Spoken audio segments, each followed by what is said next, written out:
kept waiting for them to pan to him. I kind of did at times, but I just get too nervous. I could not do anything like that. I get it. All I can say is 13 seconds. Wow. Okay, before we get started here, do we have any bill introductions today? Anybody have any bill introductions for us today? All right, seeing none, we will go ahead and move into and open the hearing on House Bill 2133, and we'll ask Natalie to give us an overview, please.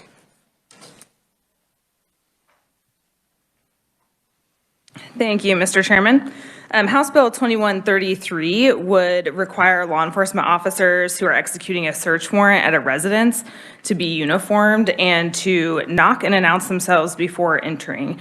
The bill amends KSA 222510, and current law in that statute allows a search warrant to be executed at any time of the day or night. This bill would add a new subsection G, which would provide that a law enforcement officer executing a search warrant at a dwelling shall be properly uniformed and shall knock on the door and announce their presence. And that announcement would have to be in a manner reasonably expected to be heard by the occupants of the dwelling before entering to execute the search warrant. The amendments also add a new subsection C, which would define a dwelling as a building or any portion thereof that is used or intended for use as a human habitation, home, or residence. And I can take any questions. Questions? All right, not seeing any. Thank you, Natalie. We'll go ahead and move into our proponent testimony. And first, we have Representative Brett Fairchild from the 113th District. Brett, welcome to committee. Thank you, Mr. Chairman. I certainly appreciate the opportunity to be here today and to present this proponent testimony in front of the committee. This is a bill that I introduced last year, and there were 5 co-sponsors on the bill. And those co-sponsors were Representative Murphy, Representative Hauser, Representative Hsu, Representative Finney, and Representative Parker.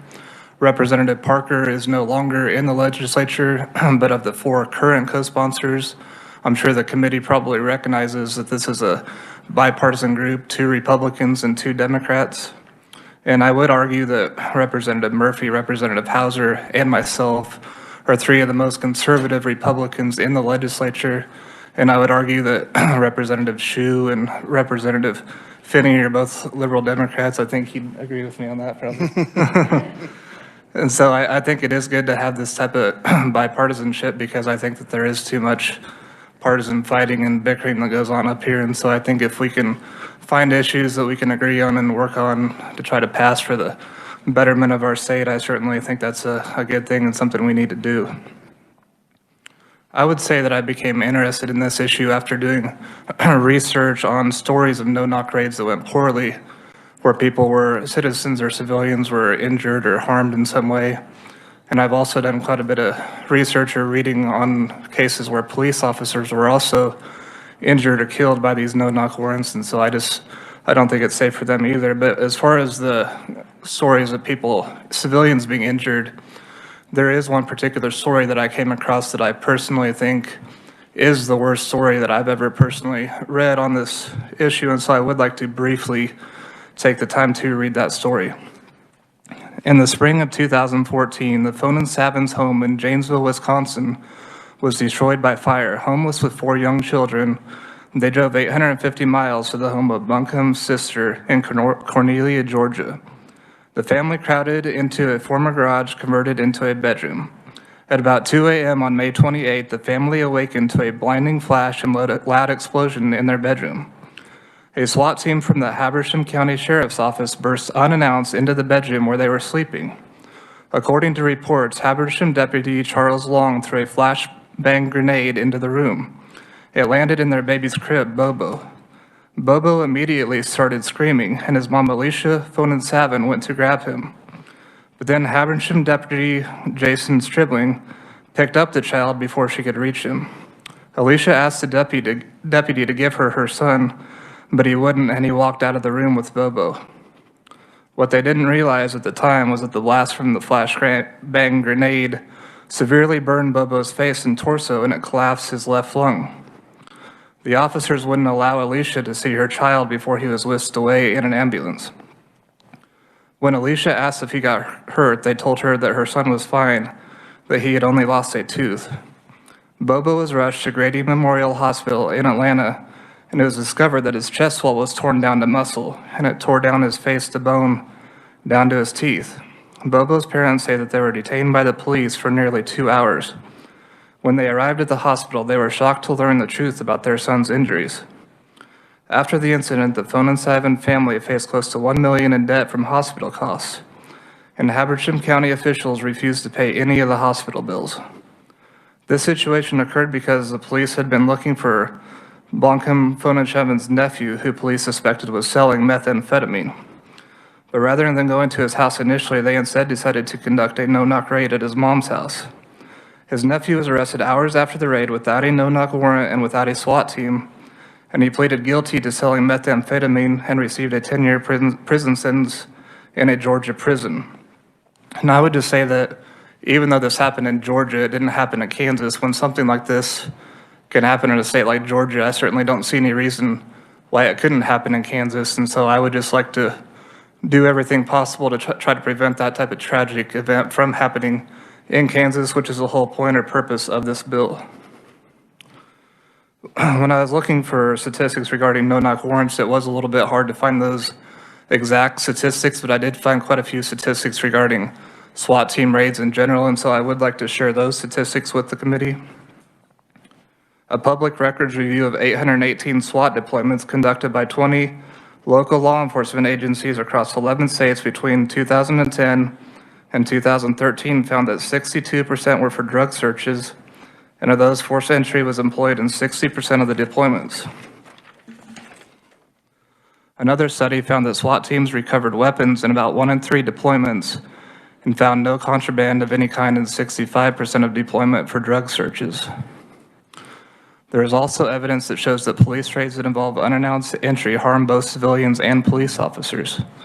A New York Times investigation found that 81 civilians and 13 law enforcement officers died in forcible entry search warrant raids from 2010 to 2016. Officers represented 10% of those who died during standard knock searches and 20% of fatalities associated with no-knock warrants. And so, I think this is an important point because there's some people who are going to frame this bill as being anti-police, and certainly from my perspective, I don't believe that it is. I'm a strong supporter of law enforcement. I strongly oppose defunding the police or anti-law enforcement policies, but from the research that I've done, I believe the statistical evidence shows that this policy of no-knock warrants has been harmful to police officers, that it's resulted in the deaths and injuries of police officers. And so I just think that is another reason why we need to pass this bill and to ban no-knock warrants. I feel like in a lot of these cases, I think you could, if you were to imagine yourself in your home at 3 o'clock in the morning, you're laying in bed, somebody comes into your house without knocking or announcing their presence. I think in that situation, a lot of people would automatically assume that a burglar, a bad guy is breaking into their house to try to cause some type of harm to them. And unfortunately, I think in this situation, that is what happens a lot of the time. People think that somebody is breaking into their house. And so their natural reaction is to, get a gun out and to start shooting at whoever it is that comes into their house. And in a lot of these situations, people are accidentally shooting at police officers, and it causes a death or injury to police officers. In other situations, they may shoot at the police officers and miss, and the police officers shoot back and kill or injure the civilians. And so I just think it's a bad deal all the way around for both civilians and police officers. When this type of thing happens in the middle of the night, civilians, they can't see who's coming. They can't see that it is a police officer when they don't knock or announce who it is. And so it just kind of paves the way for these accidental tragic shootings to occur. There's another study that showed that no-knock raids in which police officers raid the wrong house also happen fairly often, with approximately 10% of New York Police Department raids in 2003 occurring at the wrong location. And so I think this is also something that people may not realize, that even though police officers do a great job and they're trying to do the right thing every once in a while, they can accidentally go to the wrong house, and this is something that happens every once in a while with this issue. One of the questions that you may ask is what would be some of the alternatives to no-knock warrants if no-knock warrants were to be banned? And I would say that one of the alternatives would be for the police to obtain a warrant and then to conduct some type of covert surveillance of a home in order to discern when the suspects are coming in and out of the home. And then if they discern that the suspect is coming out of the home at a certain time, perhaps they could just wait until the suspect comes out of the home and then they could make the arrest when they come out of the home. And I think if that were to happen, that would be safer for law enforcement. I don't think that you would see as many law enforcement deaths and injuries in that situation. I just think that'd be a better way to do it, and I'm sure that probably is something that's done already, but I think that's something that could be expanded and it could be used as an alternative to no-knock warrants. I believe that's all that I have in my testimony. Once again, I certainly appreciate the time to be here, Mr. Chairman, and be willing to answer any questions that the committee has for me. Thank you, Representative. Committee, questions? Representative Resman. Thank you, Mr. Chairman. Do you know the time frame in which a search warrant has to be signed? Signed and then it's has to be executed?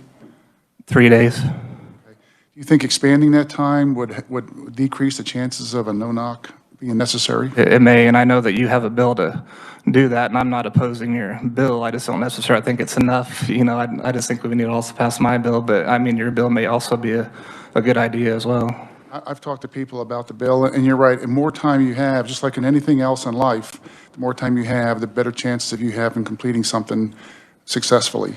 I noticed in your testimony here that you mentioned about when suspects leaves the home. I can tell you that's already a practice. We used it at the Sheriff's Office in Johnson County. I can't tell you hundreds of times during search warrants where we would let or have the person leave the home, conduct a traffic stop, and then bring them back. The chances of you getting into any type of disturbance or anything, having the person who lives in that residence with you goes down dramatically. But I think expanding the time, because you mentioned surveillance, that's not always possible in a short amount of time. I think expanding the time to 10 days, like my bill suggests, would probably help greatly in limiting some of these circumstances. That may very well be a good idea, and we can discuss it, and that may very well be something that I'll vote for when it comes up for a vote. I just don't necessarily think it replaces this bill, and I do think it's necessary for the reasons that I cited to go ahead and completely ban this practice. Well, I agree with some of your about the surveillance. I agree about that part, and it is important. The more time you have, just like anything in life, guarantees a successful outcome. Thank you. Thank you. Representative Heiberger. Thank you, Mr. Chair. I really appreciate you bringing this bill forward and your bipartisan efforts on this. I'm generally supportive of the concept, but I'm sure we're going to hear that there are circumstances when the police feel their safety or for other reasons a no-knock warrant is desirable. In your research, did you find any states that had a judicial exception? I mean, an exception where a judge can, upon receiving requests from the police, grant an exception to a no-knock warrant? I know that in the state of Kentucky, they passed a bill that significantly reduced no-knock warrants. It mostly banned no-knock warrants, but they did include some exceptions, like if the police were determined that it would be a situation where somebody's life was in danger, I think it would allow the police to go into somebody's home in that situation. And so, I don't remember the exact details of that bill, but I know that Kentucky did pass such a bill that mostly banned no-knock warrants, but did contain some of those exceptions. I would say that there are some situations, last year when I was discussing this issue with Representative Jennings, I was talking to him about kidnapping situations where, the police would need to go into somebody's home to stop a kidnapping situation. And he did tell me that in those situations, it's not even necessary for the police to obtain a warrant at all. And so this bill wouldn't actually apply to those types of situations. It wouldn't apply to like kidnapping situations because that's an emergency type of situation where the police already have the authority to go into somebody's home to prevent somebody from being killed or injured, and since it's an emergency situation, a warrant is not required in that situation.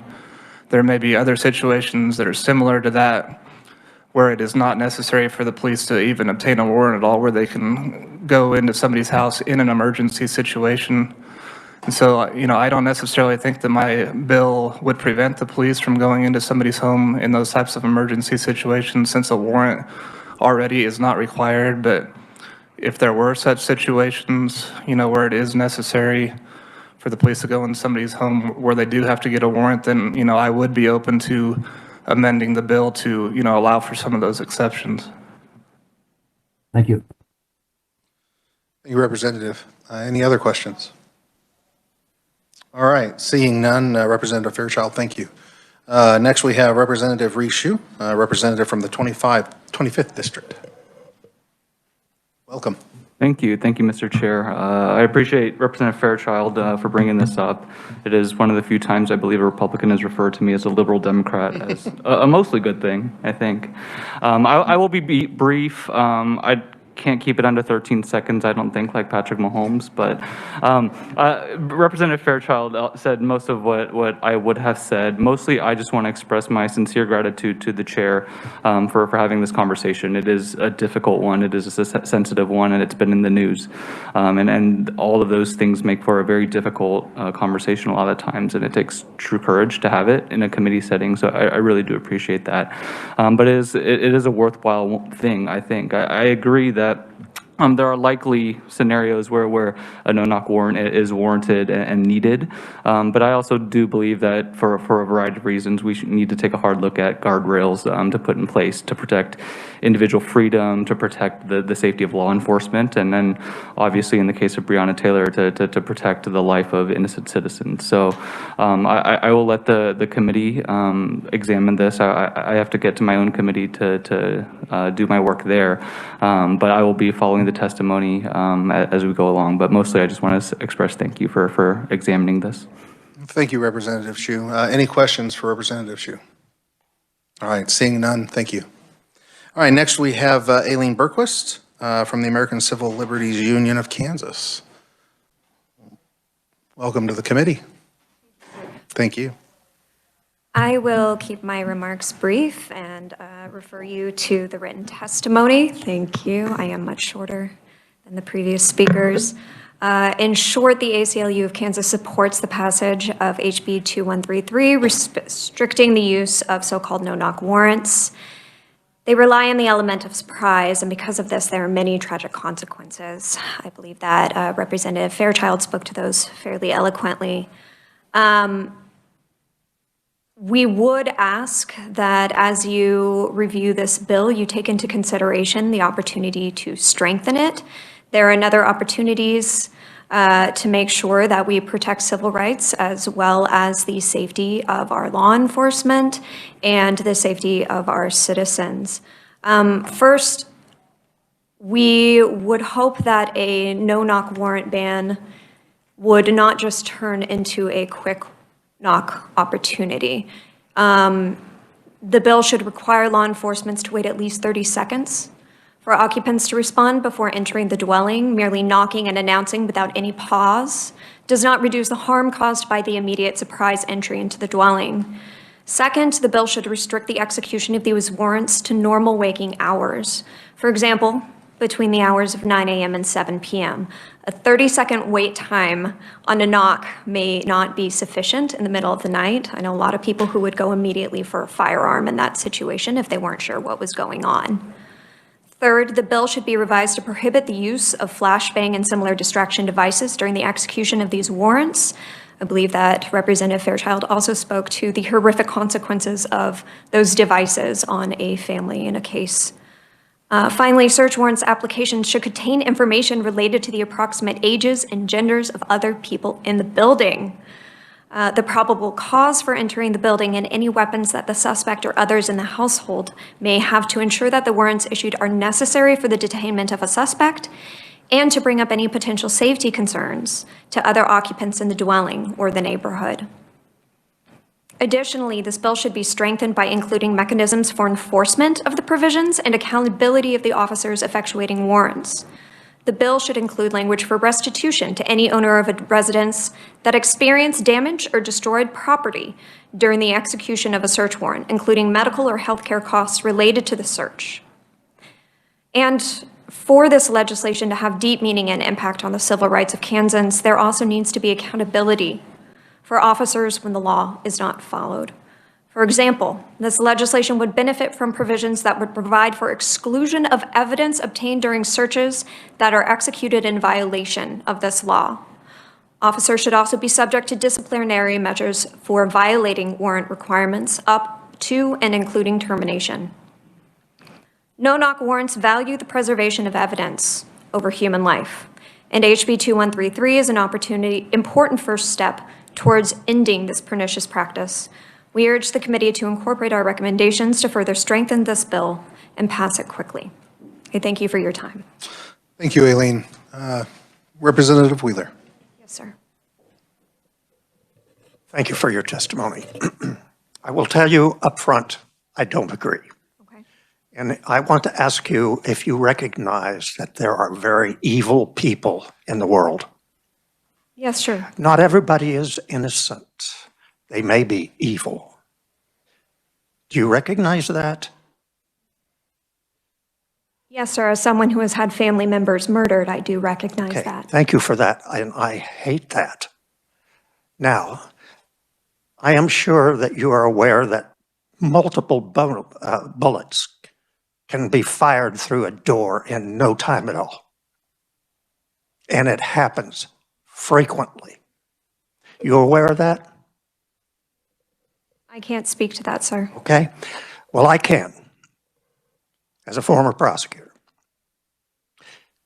And also, are you aware that a no-knock warrant cannot be issued without a review of the judge to make a determination that a no-knock is warranted, and the judge has the authority to deny it?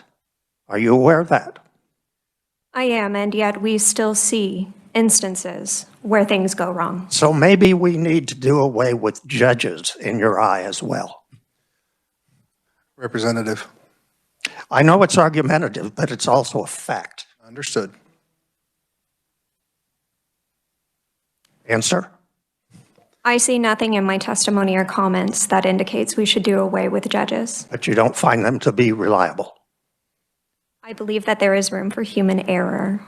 There always is in the world, is there not? Thank you very much. Thank you for your questions. Thank you. Additional questions, committee. Mr. Chairman, Representative Carmichael, my hand is up, I think. Your hand blends in with your door, so I can't see your hand. So thank you for bringing that to my attention. Let me change the picture for you. I can make it look like I'm on the beach instead of in my office. Go right ahead, Representative. Thank you, Mr. Chairman. Ms. Berquist, I agree with Representative Wheeler. But let me ask you specifically about your opposition to the use of flashbangs.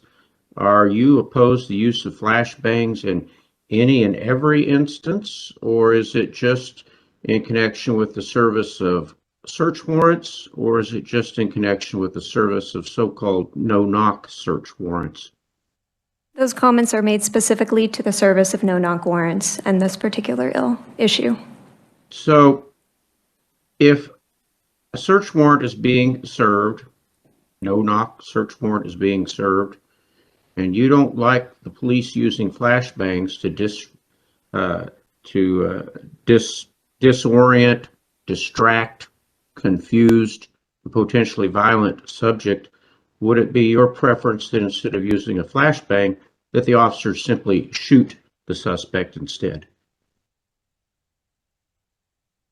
I don't believe that's a realistic question. Under no circumstances would I prefer someone to be shot. I think it's an absolutely realistic question, because flashbangs are a humane alternative to deadly force. And I think what you're saying is you don't want to use the steps that are less than deadly force. You want to take those tools away from law enforcement. And so the only tool left at that point is the point of a gun. Is that really what you want to accomplish here?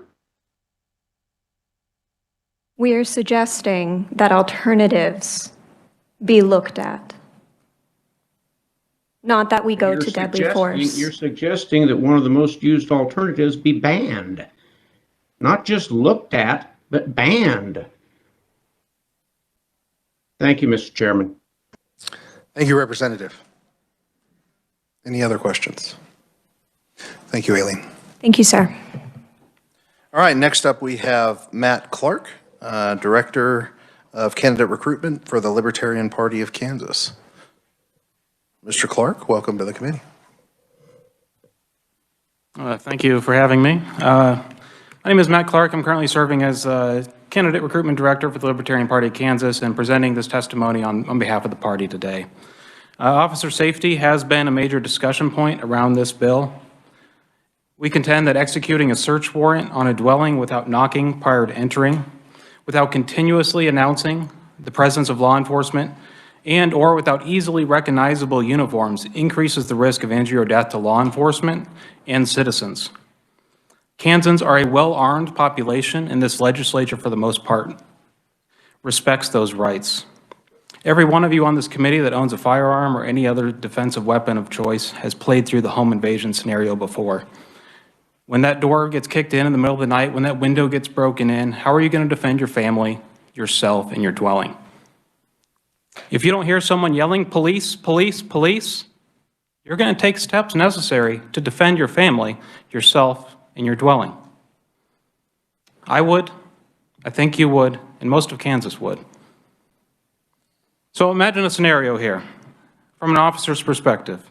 You have a no-knock search warrant for suspected drug distribution based on intelligence from an undercover informant working with police to avoid serious prison time. You brief the execution of the search warrant. You approach the front door. The first officer breaks away the screen door. The next officer breaks in the front door. You're that first officer through the door. As you turn to your left, down a hallway, you see a person with a shotgun. You fire. They fire. You're hit. They're hit.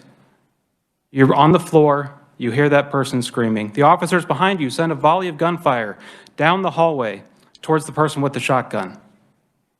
As you lay there wondering if you're going to be okay, you see the bedroom door at the end of the hall. What's behind that door? Now let's imagine this from your perspective, from your house, as I imagine this through my house. It's 4 a.m. You wake up startled to a sound. I take out my earplugs. I hear shuffling outside. Something's not right. I grab my shotgun. As I do, I hear the crack of the front door breaking away from the frame. I step into the hallway. I see the outline of a person and a gun, and I fire. They fire. I hear them scream. I hit someone. I feel searing pain. I fall to the hallway floor because I've been hit. What the hell just happened? Am I okay? My daughter. That bedroom door behind me at the end of the hall. It's filled with bullet holes. Is she okay? That is a no-knock raid. They have no place in Kansas. They defy the proper relationship between a free people and their government. Kansas governments are not at war with the citizens, or at least they should not be. No-knock raids increase the chance of death and injury to law enforcement and citizens. They increase the chance of death to suspects who should be facing a trial by a jury of their peers for the crimes they are suspected of committing. There have been numerous high-profile examples of how disastrous these raids can be. And the Libertarian Party of Kansas urges you to pass this bill before we have our own high-profile disaster here in Kansas. Thank you. Thank you very much, Mr. Clark. Quick question from my perspective. Let's do a hypothetical the other direction. You know you have cartel members armed with automatic machine guns in the house. Your 3-day time to execute that warrant is up, and they're, say, you know that you have to act. Are you telling me you would suggest that they knock on the door before entering that house? That is a very dangerous scenario, and I would suggest finding another way to arrest those members. They are not going to be in that house forever, and if they are, then they're not going to be doing much danger to the community if they don't ever leave the house. Thank you. Thanks. Representative Smith. Thank you, Mr. Chairman. Thank you for your testimony. I believe I'm the only member on this committee that's ever served as a SWAT team leader, as a SWAT team operator. I've served a number of no-knock search warrants. We put together, actually we don't call it the SWAT team, we call it a special response team, the SRT team, in Coffee County as a result of an incident that happened in our neighboring county. When a good friend of mine, Sheriff Matt Samuels, went to the home of an individual who he knew to be a family member, was going to serve an arrest warrant on him. He thought he would assist since he knew Scott Cheever. They go and knock on the door, they go inside. Scott, unknown to the officers, had fled upstairs. The stairs were covered by a blanket. The sheriff is asking where he's at, and eventually he looks up the stairs and is hit by a volley of firearm gunshots. I don't have to pretend what it looks like to go in on a no-knock search warrant. We didn't get an SRT team until that incident happened. We asked, but we were looked at as cowboys, just looking for a way to kick doors and violate people's rights. I'm explaining this to you not as a punishment to you for your testimony. I understand your testimony. What I would ask is that some of these ideas actually be explored by going to your local law enforcement agencies and those agencies that employ these tactics. Take a look at why they do it, how often they do it, what they do as alternatives. What I'm hearing as suggestions from the ACLU and from you all are employed. We do look for opportunities to catch people away from the home. There's often times that we spend looking at the homes, making detailed reports of what they look like so that they're not mistaken, because we hear those reports also, and we are heartbroken by those reports of people getting hurt, including officers, but young children and others. We have an alternative to the flashbang now that is encapsulated so that a person can't be hurt by the flashbang. And we didn't do it because we had hurt somebody. We did it because we heard that it could. And this is what law enforcement agencies do if they have the time and the money to get it done. I'm not mad at you for bringing this. I'm not angry. I wished I'd been spoken to about it so I could explain my experiences. I hope that this discussion is enlightening to everyone, and I know that law enforcement will bring some testimony to this, so I won't take too much more time. But I wanted to be able to address some of the things that you'd said. Thank you, Mr. Chair. Thank you, Representative. Representative Carmichael, I see your hand raised. Do you have a comment for this conferee? Well, first I have a question, and then perhaps if you will indulge a comment, that would be kind. Sir, you identified yourself as I think the recruitment chairman for the Libertarian Party of Kansas. Is that correct? That's my current volunteer role within the party, yes. What are your duties as the candidate recruitment chairman for the Libertarian Party of Kansas? My duties involve encouraging people to run for office and training candidates and volunteers. Do you have any experience as a law enforcement officer? I am not a law enforcement officer and have not been. Have you ever served or been present when a search warrant, let alone a no-knock search warrant, was served? I have not been present. Well, Mr. Chairman, my concern is that well-meaning people certainly have brought this legislation, but I think they may be short on practical experience. And I join in my friend Representative Smith's comments, and I hope Matt Cheever never sees the light of day. Thank you, Mr. Chairman. Thank you, Representative. Representative Howerton. This may not be a question for you, but I just have a question about policy. So when a no-knock warrant you execute it, when they open the door, do they yell police at that point? We will have the opportunity to hear from a number of law enforcement officers great. that have probably even executed those. That would be great to answer that question. Thank you. Additional questions? All right. Thank you very much, Mr. Clark. We'll now hear from Stacy Hansen, and I believe she is on WebEx with us. Hi, everybody. Before I start, I have a really quick story to tell something that happened to me last week on one of those really cold nights. I had rushed into my house and I forgot to turn the overhead light off in my car. And in the middle of the night, I got a bang, bang, bang on my front door. It was our terrific police department in Pratt. These are the kind of folks we have here. They were inquiring about whether or not I knew I'd left the light on in my car, so I wouldn't go out and try to start my car and have it be dead in the next morning on a bitterly cold morning. So they didn't come into my house unannounced, but that jolt of adrenaline from that unexpected bang on the door, I was opening the door before I even thought about it. And as I was thinking about it, I thought, I don't even know who I'm opening the door to. So fortunately, even one of the officers I knew. So it worked out okay, but that was just in the middle of the night. Distinguished members of the committee, staff, and everyone present, I am honored by the opportunity given to me by Representative Brett Fairchild to testify on behalf of HB 2133. Representative Fairchild and I are examples of good people from different parties who can find plenty of common ground. I am grateful of his support of my work in substance use and mental illnesses in Barber, Comanche, Edwards, Harper, Kiowa, Pratt, and Stafford counties.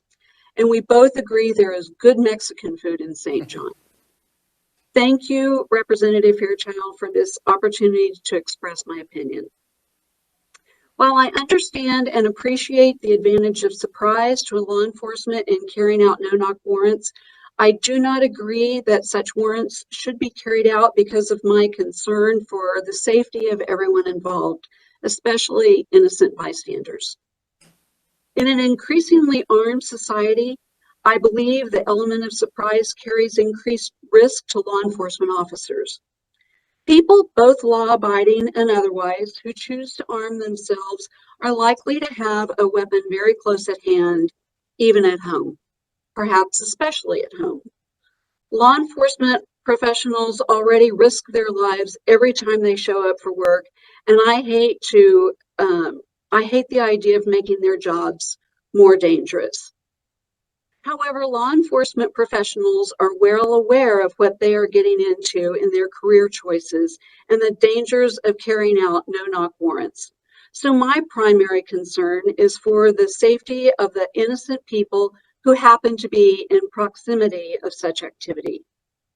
In the course of my work, I must often tackle difficult problems from a variety of perspectives before the best solution is found. Surely the same can happen in law enforcement. I have not made a study of the frequency of news reports about no-knock warrants gone horribly, tragically awry, but it feels as though there is news on almost a weekly basis about an innocent person caught in the middle of a no-knock warrant being carried out somewhere in the nation. Please, let's spare Kansas from being one of the places where such an avoidable tragedy takes place. Our state deserves a reputation as a safe, caring place to live with law enforcement who serve the public safety without causing unnecessary harm to innocents. Please, let's spare our Kansas cities and towns from the expense of wrongful injury and death lawsuits. Please, let's spare the fine, caring law enforcement professionals I know from carrying lifelong guilt from being involved in unintentionally injuring or even killing an innocent person.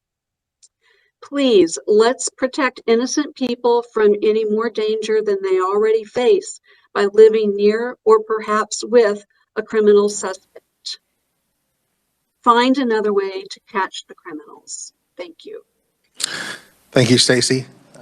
Committee members, questions? I see Representative Carmichael has a question. Thank you, Mr. Chairman. I'm trying to turn off my camera so that you can see my yellow hand in front of the black background. It does help, thank you. It'd probably be a lot better off if I just left it that way.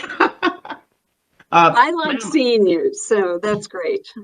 Ma'am, I'm a little confused about what you're advocating for here. You don't want the police to surprise individuals who may be armed to the teeth and committed to never coming out alive. You would rather have law enforcement first go up and knock on the door and say, hey, we're here, come on out, and allow the suspect to barricade themselves inside the house or the business so that we have to take them out by force rather than through surprise? Is that your objective here? Yes.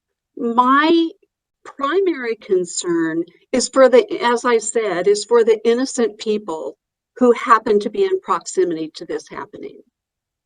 I understand from my conversations with folks in law enforcement here, and I've certainly already heard it from people in this discussion.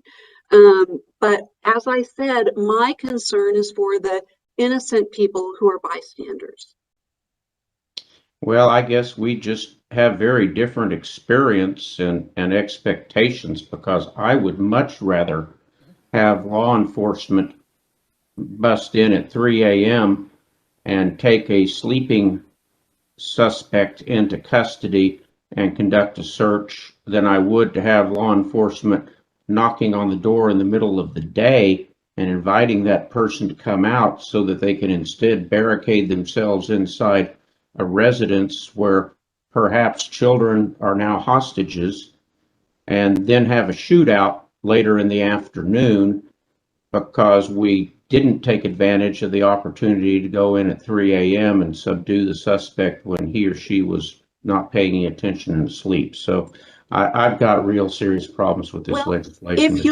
If I can tell that, if you'll allow me to respond, I believe that you are taking my words and drawing them to a place I don't mean them to go. And that doesn't do service in a reasonable discussion. Well, I recognize that that is not where you mean for this to go, but I think that's because you're not well informed about the practical realities associated with serving high-risk search warrants. So we're just going to have to disagree. We may, but I am a concerned citizen, concerned for the safety of myself and other innocent people. Thank you. Representative Heiberger. Thank you, Mr. Chair. I have a revisor question at the appropriate time.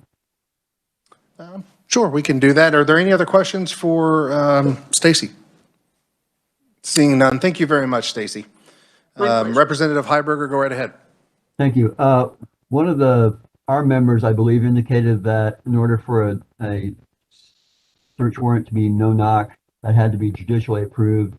I was looking through the statutes. I couldn't find that. Could you tell us where that's correct and where it is, Natalie? Mr. Chairman, Representative Heiberger, I would have to look that up myself. So let me, I can work on that while you guys are hearing the rest of the testimony. Thank you. Thank you.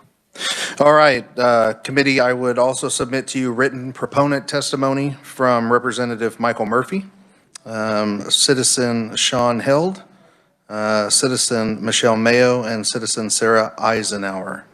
Are there anybody else that are proponents? Is there any neutral conferees here that may not have got their testimony in? All right, then we'll start with the opponent testimony, and we'll welcome Sheriff Jeff Easter from Sedgwick County Sheriff on behalf of the Kansas Sheriff's Association. Sheriff Easter. Good afternoon, Chairman Owens and the rest of the committee. We appreciate the fact that you've given us the opportunity to talk today. My name is Jeff Easter. I'm the Sheriff of Sedgwick County, and I represent the Kansas Sheriff's Association today. Some of the things, obviously, that has brought this to the attention of everyone is what happened in Louisville, Kentucky, with a no-knock search warrant, which they also served at the wrong house, which is, I don't know how that can happen, to be honest with you, but it did. So there is tragedies that have occurred. but I can talk about tragedies that have occurred nonstop to law enforcement by serving search warrants without no knock and by serving search warrants with no knock. And so serving search warrants are very dangerous. There's no doubt about it. And it's very dangerous for us. It's very dangerous for sometimes the individuals that are inside as well. However, I will tell you the current practice is not like it was in the 1990s. We used to get no-knock search warrants quite often in the 1990s, but one thing was always common. You couldn't get at least in the 18th Judicial District, you couldn't get a no-knock search warrant without some type of violence that's associated with the individual that's in there. So either a criminal history, have shot at law enforcement, have conducted murder, those type of things. So case law right now and Supreme Court decisions is what governs no-knock search warrants. Representative Wheeler was correct. Under several KSA statutes govern search warrants through the application, search warrant issuance, serving of the warrant, and the jurisdiction of the law enforcement officers. And so it is governed. It is reviewed by a judge. I will tell you in Wichita, Sedgwick County, Kansas, we have to take them to the district attorney first, and it has to pass their test for the fact of a no-knock being available. And so it doesn't happen very often anymore. The times that we use them is for those individuals that are a criminal history, a very extensive criminal history, who's already used to dealing with law enforcement. Folks that have murdered other people, have shot at law enforcement, have threatened to do so. We don't get search warrants anymore, no-knock search warrants, just because they have dope in there. It's not allowable in our jurisdiction. The judges won't approve them, neither will the district attorney's office. And so with that said, we have served 120 search warrants last year in Sedgwick County, just from the sheriff's office. Not a single one of them were no-knock. We didn't have a no-knock last year either. I understand that there is apprehension, but I will also tell you the way we conduct ourselves nowadays, if there's kids that reside at the residence, we're going to serve that search warrant when those kids aren't home. 9 times out of 10 on narcotic search warrants, we have surveillance set up, the target leaves, we take off the target, and then we go and serve the warrant. Even if it was a no-knock, we're still going to knock and announce. I've heard testimony today about we're not even announcing. That's not true. What no-knock means, knock and announce, means is you knock on the door, you announce your presence, you wait, and then you go in. We had a set standard when I was with Wichita Police Department. We had to count to 10. There had been 3 episodes in Wichita in the 90s. While counting to 10, we were shot at. So when we do serve a no-knock search warrant, yes, we do not knock on the door, we force open the door, and we're all screaming who we are and why we're there. That happens. So to say that we don't announce at all is not true. Not here. I don't know what goes on in Georgia. I don't know what goes on in Louisville, Kentucky, but not here. And that's pretty much across the state. Everybody I talk to, they have standards that they're going to meet, and they meet those standards on every search warrant because they are dangerous. So with that said, there's a lot of other things that I could talk about, but there's several other opponents to the bill, so I'll end it there. If there's any questions, I'd be happy to take those questions. Thank you, Sheriff Easter. Committee questions? Representative Howerton. Thank you, Mr. Chair. It's just a comment. Thank you, Sheriff Easter, for being here. I know you had a very busy and dangerous night, and I do appreciate your testimony. One thing, if I could add something, sir, real quick, being that you brought that up. The type of people that the no-knock search warrants are for is exactly what we had in Sedgwick County last night. Deputy gets in a car chase. The individual gets out of a car, fires shots at the 2 deputies. They return fire, and he barricades himself in a hotel room. Now, granted, we don't need a search warrant to go in and get that particular individual. However, say he took off we find out who he is later, and he's in a house. He's already shot at us. We're going to need a search warrant now if it's not his home, or even if it is his home. And now we have this situation where he is fired at us. Why wouldn't we want to serve that late at night on a no-knock, and hopefully he's asleep? So there is situations out there that no-knock is absolutely needed. Thank you. Thank you, Sheriff Easter. Now we will hear from Chief Michael Golden from the Mcpherson Police Department and on behalf of the Kansas Association of Chiefs of Police. Thank you for joining us. Thank you, Chairman Owens and committee members. On behalf of the Kansas Association of Chiefs of Police, I'd like to thank you for giving me an opportunity to offer testimony in opposition of House Bill 2133, requiring all law enforcement officers to announce their presence on all search warrants regardless of contributing known circumstances. As a police chief who worked undercover narcotics operations and commanded the Mcpherson Emergency Response Team, I would like to discuss our practices. A no-knock search warrant are authorized and must remain allowable when they are found reasonable.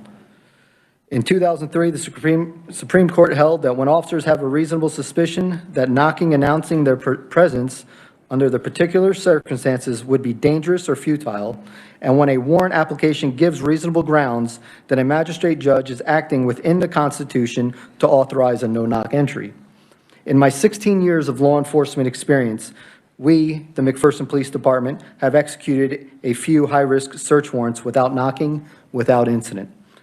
There needs to be a continued risk assessment done prior to executing a no-knock search warrant. We have always limited no-knock search warrant executions because there is a time and place when they are required and it was reasonable.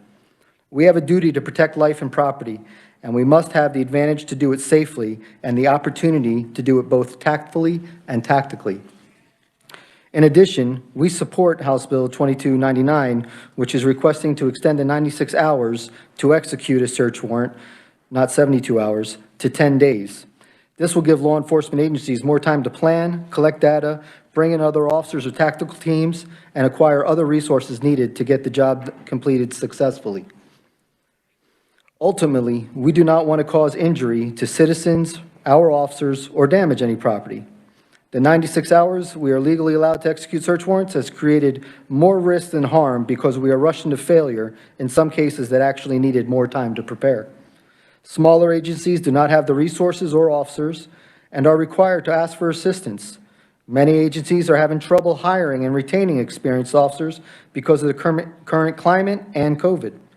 We need to perform the duties of our profession, meet the expectations of our communities, and avoid rushing to failure because we focus on short time restraints. There will be cases where no-knock search warrants will be reasonable. Officers are continually training in verbal judo, crisis intervention teams, mental health first aid, de-escalation, and some decide to become crisis negotiators. SWAT, Special Response Team, Emergency Response Team are all being required to attend a basic and advanced courses. A no-knock search warrant does not allow the officers to do what they want and be reckless. It allows them to go inside the residence quicker to avoid an incident at the door and to complete their task. Officers will be announcing police department search warrant continuously as they go through the residence. They don't just have to sit in the fatal funnel at the door for 10 seconds announcing, waiting to be shot at. When the reasonable response would be to get in the residence quickly and to protect lives and property. In law enforcement, there are many agencies, all of which have different attire. Some investigators wear plain clothes, some wear polos and tactical cargo pants, some that wear this uniform I'm wearing. All are required to have a badge and identify themselves as law enforcement. When an investigator goes into a residence to follow up on a case, they may be in a suit, but later find out they are going to be needed on a search warrant and don't have time to change. Undercover officers' uniforms are plain clothes, but they may enter with patrol or SWAT officers to assist and not be in a regular uniform. I think it is important to have uniformed officers at the front of the entry, that point position, first contact, but anyone following can be dressed down in their uniform of the day. When we talk about the case in Georgia where the NFDD was thrown in the residence and this poor child was hurt, that is training. Lobbing that in there had nothing to do with a no-knock. That is somebody going into a room and throwing an NFDD improperly. When we talk about no knock is people going in, or being ninjas and just sneaking in all the way through the house. No, we don't want to be at the front door for 10 seconds waiting to take fire. We want to get inside. This is why we have ballistic shields, vests, all the other things that we can possibly have. We have a duty to serve and protect, and the last thing I want to do is bury an officer because they were rushed for a 96-hour deadline or failed to execute a no-knock search warrant when it would have been reasonable and the best tactical choice. Thank you for your time. Thank you, Chief Golden. Quick question. Do you have any data per se on the number of no-knock warrants that are executed in the state on any given year? I do not. Is that aggregated at all? I do not have that on me. I believe last year we served about 30 search warrants, and none of them were no-knock. Okay, all right. Well, thank you for that. Committee members, questions for Chief Golden? All right, not seeing anything. Oh, sorry, over here. Representative Osmond. Thank you, Mr. Chair. Thank you for your testimony. What is the typical length of time that a regular warrant is between the time that you knock on the door and you enter the residence? Our standard practice is you knock and announce. So it's knock 3 times. Police department search warrant. Police department search warrant. Police department search warrant equals about 10 seconds, and then you're through the door. You must be loud. It's not a whisper. You're announcing. The officers don't want to get hurt. They don't want to hurt anybody. They want you to know we're coming in those normal search warrant situations. Absolutely. And you said that there were no knock warrants that you've issued over the last year, over the last... It's been a while. 16 years and probably did maybe 3. Okay. What would rise to the threshold then? A violent offender with tendencies, threats, things like that. It was a wanted fugitive. It was a criminal. It wasn't going to the representative's house and bothering him at 1 in the morning. It was going after a fugitive. The question I suppose that I have, I apologize. Or a felon. Violent felon. The question that I have is the bill itself looks fairly small in its scope. It's asking for a uniform, which is what apparently seems to be happening as standard procedure, whatever that uniform may be. And it's asking that you announce your presence, which in the vast majority of time, in fact, I would say all times, you are announcing your presence. So I'm trying to determine what the general objection is to this particular bill that seems to only be asking for that you wear a uniform and that you announce your presence. Because you're not allowing the no-knock. I don't want to stand in the front door with somebody down the hallway with a gun who's the lookout, who's trained to shoot through that door. I want to get in that house. I need to get in that house. I need to get home to my family. So leaving me outside that door for 10 seconds, knocking and announcing with a violent felon who has a tendency to do harm, I need to get in that house. And I need to either rescue who he has hostage or get him arrested and get to jail or whatever else I need to do to end that situation. Okay. All right. Thank you. Thank you. Thank you. Any others, committee? All right. Thank you, Chief Golden. Thank you. Absolutely. We now have Greg Smith with the Johnson County Sheriff's Office. Former Senator Greg Smith, that would be. Thank you, Mr. Chairman. Certainly. I'm the Special Deputy Sheriff for Government Affairs for the Johnson County Sheriff's Office. I've got 25-ish some years in law enforcement. You have my written testimony, so I'm not going to read that to you, but I'll just point out a couple things that came to me while I was listening to testimony. In those 25 some years that I've been in law enforcement, I've served one, what you would consider no-knock warrant. That was in 1994. Haven't served another one since. Sitting here in the committee today, listening to the testimony, I became aware of when my dog went outside, when my kid went to work, all recorded on cameras that are on my property. They aren't just used for security measures, they're also used by bad guys to figure out when we're coming. Not a factor that we really had to think about back in the 90s. In Johnson County, Kansas, we're our own judicial district, the 10th Circuit, and it is required in the 10th Circuit that an ADA be apprised of the facts and sign off if it's to be a no-knock. The judge is apprised of the facts and has to sign off if it's a no-knock. We can't just say, hey, today we're going to do a no-knock. We have to get permission from both of those entities before that even happens. In the 25-some years that I've served in law enforcement, I've served in 3 different states. That range of experience, again, one no-knock, 1994, and it wasn't in Kansas. So I'd be happy to stand for questions at the appropriate time, Mr. Chairman. Thank you, Greg. Committee, any questions? All right, thank you. Let's see, now we have Major Joe Sudith, Olathe Police Department, representing the Kansas Peace Officers Association. I believe that he is online with us today. That's correct. I'm out of state. Chairman Owens and committee members, thank you for having me. My name is Joe Sudeth. I'm a major with the Olathe Police Department. I have over 21 years of experience, and I'm speaking to you today on behalf of the 3,000 law enforcement officers with the KPOA. We stand strongly in opposition of this, and quite frankly, it was recently asked what we oppose. We oppose the elimination of tactics from the State House. Graham versus Connor properly identified that what we do is tense, uncertain, and rapidly evolving. Therefore, our actions need to be judged on an objectively reasonableness standard. And that is, in our opinion, to be determined by the judicial branch and not here today. Everything else has been stated, so I don't want to restate what the other associations have already claimed. All right, thank you very much. Committee questions for Major Sudeth? All right, not seeing any. Thank you very much for your time, sir.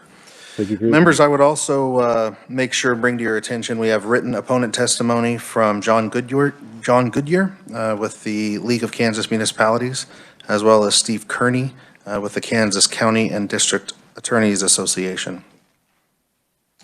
With that, we will, if there's nothing else, we'll, oh, sir.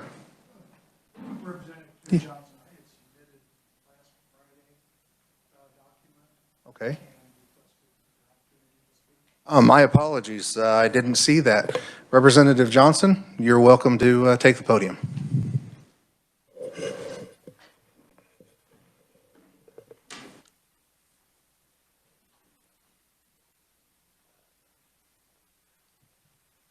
Sorry about that.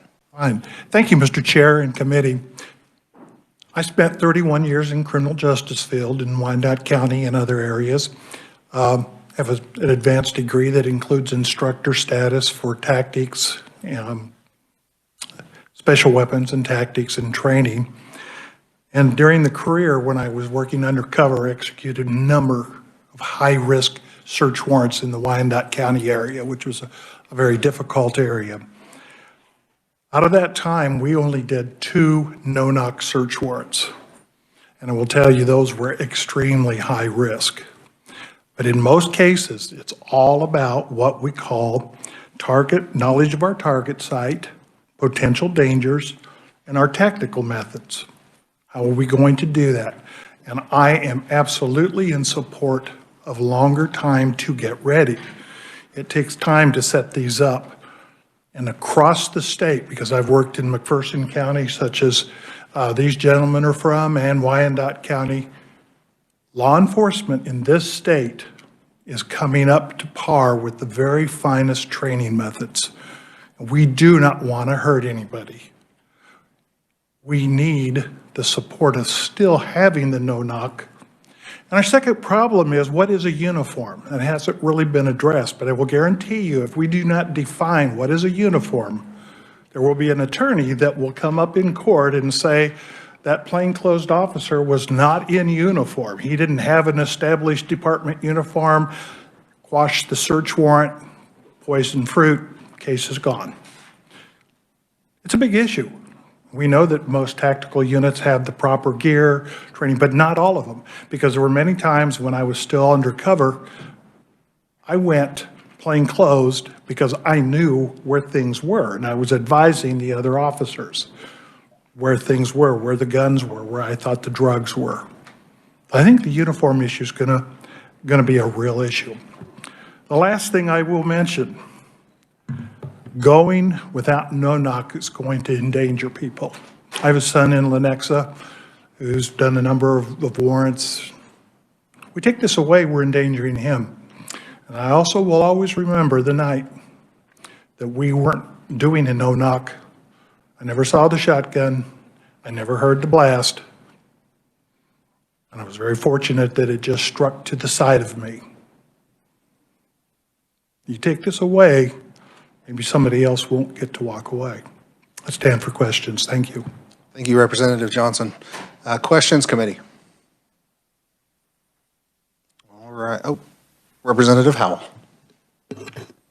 I have a question, but not necessarily for Representative Johnson specifically. Okay. Representative Johnson, thank you. And if you would, get with Colette, our committee assistant, to make sure that we get your testimony entered, because it doesn't appear that she received that. So our apologies. Get it right over here. Thank you. We'll get that also distributed to the committee as well. All right, Representative Howell. Thank you. I have two questions, and just, and I don't know if it would be, maybe Sheriff Easter or perhaps Greg Smith could answer my question. And I apologize, some of this I know is because I'm new, but one thing I was wondering about is when we have a situation where a search warrant is expiring, is it difficult to get a judge to renew that search warrant? Or is that something you can make a phone call and get that search warrant renewed? Sheriff Easter. Jeff Easter with the KSA. There has been times that search warrants are expiring and we could not re-up it because we didn't have the same probable cause. We still have to establish probable cause. And within that time frame, the courts are somewhat limited on the fact that we need to get it served then. Have we not got the search warrant served for many reasons, including tactics, including the fact that there's always kids at home, those type of things. And, you know, we sent an undercover back in, established probable cause again, and got a new search warrant. Thank you. My other question was, I'm not sure I understood exactly. So are all counties, like the whole state, is there a standard that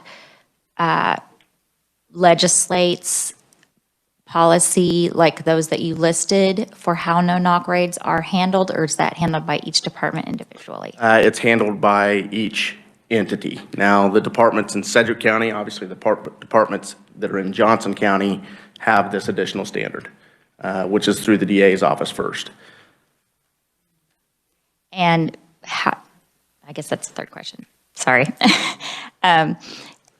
So how did, for example, how does Sedgwick County end up with that additional requirement, and who could change that? I mean, Yeah, so what makes us keep that, for example? Case law and Supreme Court decisions is what governs judges to be able to approve search warrants based on probable cause, those type of things. The reason that it was done that way in Sedgwick County is because, you know, in the 90s we had out of control crime, and we had gangs, we had very violent crime. We were asking for no-knock search warrants quite often, and it was decided at that point that the district attorney's office first would review the standards that we put in there, the reasonable suspicion we have, the probable cause that we have for that search warrant, and to serve it as a no-knock.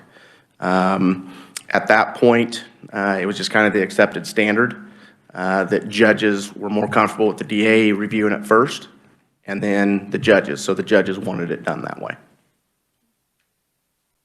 Thank you. Thank you, Representative. Thank you. All right, anybody else that we missed today? All right, now we'll officially close the hearing on House Bill 2133. Committee, is there anything else that needs brought before us today? All right, if not, we'll be adjourned. Thank you.